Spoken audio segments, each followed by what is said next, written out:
Has the European Union finally signed its own economic death warrant? For months, the unelected bureaucrats in Brussels have been playing a dangerous game of chicken with the world's second-largest economy, fueled by sheer arrogance and a complete detachment from reality. They thought they could impose their will without consequences. They believed they could slap tariffs and preach morality to Beijing while hiding behind the fragile shield of fair competition. But today, that shield has been shattered. The sleeping dragon hasn't just woken up. It is breathing fire directly at the heart of the Eurozone. We are witnessing a catastrophic miscalculation, perhaps the single greatest diplomatic failure of the decade. Ursula von der Leyen and her inner circle gambled with the livelihoods of millions of Europeans, betting that China would simply absorb the blows and bow down. How wrong were they? The silence from the East has broken. And it is not a diplomatic whisper. It is a roar that is sending shockwaves through the corridors of power in Berlin, Paris, and Rome. What is unfolding right now is not just a standard trade dispute. This is a calculated, harsh, and asymmetrical counter-strike designed to hit Europe exactly where it bleeds the most. The markets are already trembling. Insiders are leaking reports of panic within the Berlaymont building, and major industry CEOs are holding emergency meetings as we speak. Why? Because Beijing has signaled that the era of strategic patience is officially over. They have identified a weakness in the European armour and thrust the dagger in deep. Is this the beginning of the end for Europe's industrial relevance? Have we just walked blindfolded into a trade war we have zero chance of winning? The response from China is harsh, it is swift, and it is personal. But what exactly have they done that has German automakers and French luxury giants shaking in fear? The specific details of this retaliation expose the sheer incompetence of EU leadership. You need to understand the magnitude of this, because the global order is shifting under our feet right now. To understand why this situation has exploded, we must look at the trigger. It began with the European Commission's obsessive crusade against Chinese electric vehicles, EVs. Ignoring the desperate pleas of the German automotive industry, the very engine of Europe's economy, Ursula von der Leyen pushed through punitive tariffs reaching up to 45.3% on Chinese EV imports. This was portrayed as a victory for fair trade, but let's call it what it really is, an act of economic suicide dictated by ideology, not economics. The arrogance was blinding. Brussels assumed Beijing would file a complaint at the WTO and wait years for a ruling. They were wrong. The response from the Chinese Ministry of Commerce, MOFCOM, was instantaneous, surgical, and devastating. The three-pronged counterstrike China hasn't just fired a warning shot. They have launched a precision missile at the EU's internal political fractures. 1. The Macron tax. Targeting French luxury. First, Beijing went straight for Emmanuel Macron, the primary cheerleader of these anti-China tariffs. China imposed temporary anti-dumping measures on brandy imports from the EU. This isn't about alcohol, it's about politics. Shares in Rémy Cointreau and Pernod Ricard collapsed immediately. The message to Paris is brutal. You want to tax our technology? We will tax your heritage. The French cognac industry, which exports 99% of its product, is now facing an existential crisis. Thousands of jobs in the cognac region are on the chopping block, all because Macron wanted to play tough guy in Brussels. 2. The German nightmare. Large engine vehicles. But the real panic isn't in Paris, it's in Berlin. China has hinted at raising tariffs on large engine gasoline vehicles, 2.5 litres and above. This is the nightmare scenario for Mercedes-Benz, BMW, and Volkswagen. These companies generate a massive chunk of their global profit in China. Oliver Zipse, the CEO of BMW, explicitly warned the Commission that these tariffs would be a fatal signal. he was ignored. Now the German car industry, already struggling with high energy costs and layoffs, is staring into the abyss. If China pulls the trigger on this, the German recession turns into a depression. 3. The nuclear option.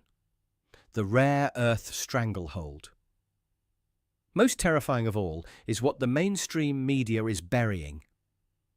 While everyone looks at cars and brandy, China is tightening the noose on the supply chain. New export controls on gallium, germanium and antimony, critical metals needed for semiconductors, military radars and, ironically, green energy tech, are choking European manufacturers. Europe imports over 90% of these materials from China. There is no plan B.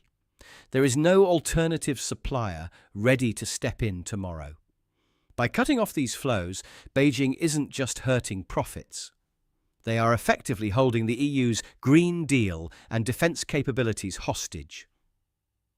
The internal betrayal. The scandal here is the division. During the critical vote on these tariffs, the EU was split down the middle.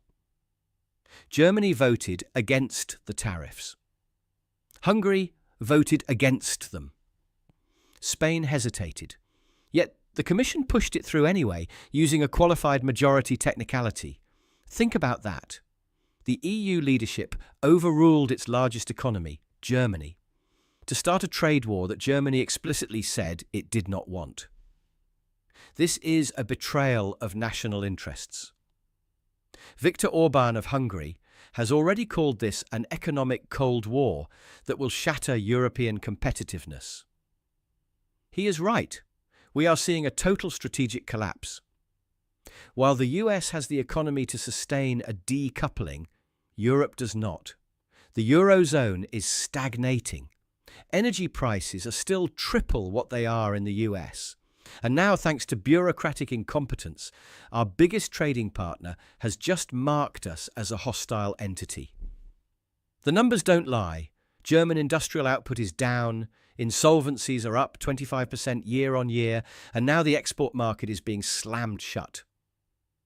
The harsh response from China isn't just about tariffs, it is a demonstration of leverage.